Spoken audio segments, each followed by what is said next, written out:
teman saya, kata iblis, ghaniyun mutakabbir, orang kaya yang sombong. Orang kaya sombong itu teman setan. Orang miskin sombong itu lebih teman lagi tuh. Sebab ini sudah kelewatan. Kalau orang kaya sombong barangkali masih lumayan lah, memang kaya. Tapi kalau sudah miskin sombong, minta ampun. Orang kaya yang sombong adalah musuh iblis.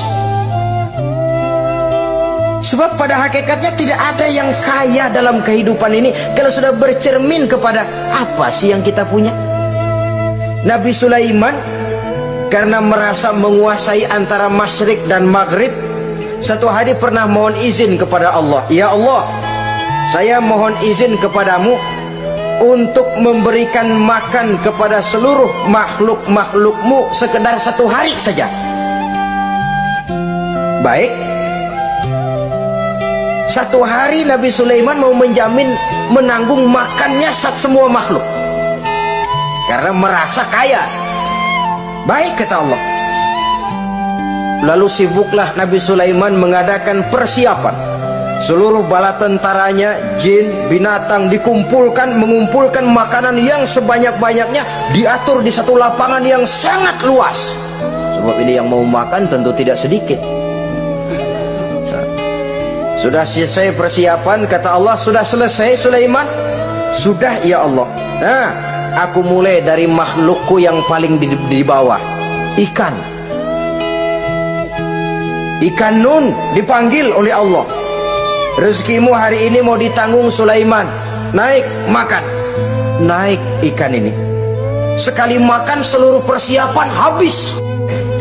Goleng kepala Nabi Sulaiman, beliau sadar lalu sujud, maha kaya engkau ya Allah.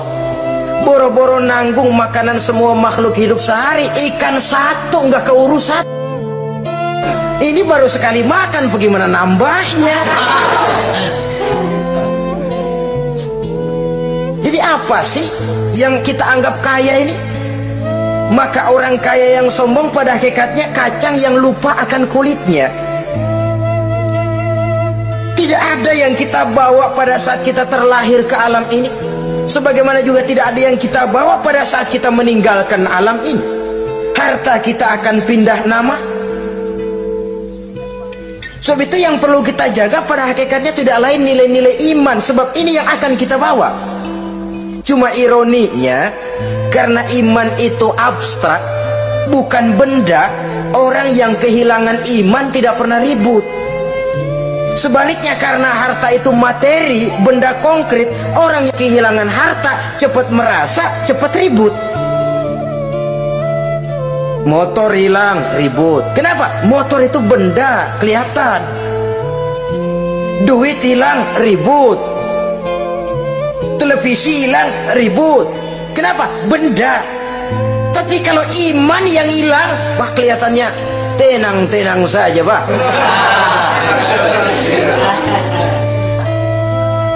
Padahal ini usaha iblis, bagaimana orang kehilangan iman menjadi kafir, masuk grup dia untuk menemani dia di dalam neraka nanti. Dia gelincirkan iman kita, dan kita sering tanpa terasa telah mengalami pergeseran nilai-nilai iman kalau tidak tergusur sama sekali. Cuma saya katakan tadi, oleh karena iman ini bukan benda, orang yang kehilangan iman kurang begitu merasa. Padahal ini yang paling berharga. Sebab ini yang akan kita bawa menghadap Allah. Orang itu kalau sudah yakhruju minad dunya bighairi iman, keluar dari dunia, meninggalkan dunia dan seluruh isinya, kembali menghadap Allah dengan tidak membawa iman, tempatnya jelas sudah. Itu yang paling kita khawatir. Pangkat jelas tidak kita bawa, harta benda akan pindah nama jadi milik ahli waris kita. Tiba-tiba iman yang cuma satu itu tempat kita bergantung hilang juga dari diri kita. Dengan apa kita mau menghadap Allah? Dan kemalangan apa yang lebih besar dari orang-orang yang telah kehilangan iman pada saat dia menghadap Allah Subhanahu wa ta'ala? Karena itu saudara-saudara, terutama yang diberikan amanah berupa harta oleh Allah dalam kehidupan ini, bersyukurlah kalau saudara diberikan kepercayaan oleh Allah untuk menyalurkan rezeki kepada orang lain. Seperti keran yang nyimpen air tapi tidak untuk dirinya, disalurkan kepada yang memerlukannya. Rezeki dia cuma lewat tangan saya, rezeki dia cuma lewat tangan saya. Berbahagialah orang kalau dipercayai Allah untuk menyalurkan rezeki kepada orang lain. Artinya agen. Wong ditunjuk jadi agen Allah, kok nggak bangga? Kalau sudah kemari cara berpikir, insya Allah rasa bakhil bin pelit alias medit bin koret itu insya Allah nggak ada. Kan kadang kita berpikir, yang nyari duit gue setengah mati, lu datang-datang mau minta aja pala lu. Kan itu toh kadang-kadang cara kita berpikir. Ya boleh jadi lalu terasa berat. Tapi kalau kembali kepada kesadaran, barangkali alhamdulillah rezeki dia cuma lewat tangan saya. Kalau saya nggak ngasih dia, barangkali nggak semudah ini saya dapat rezeki.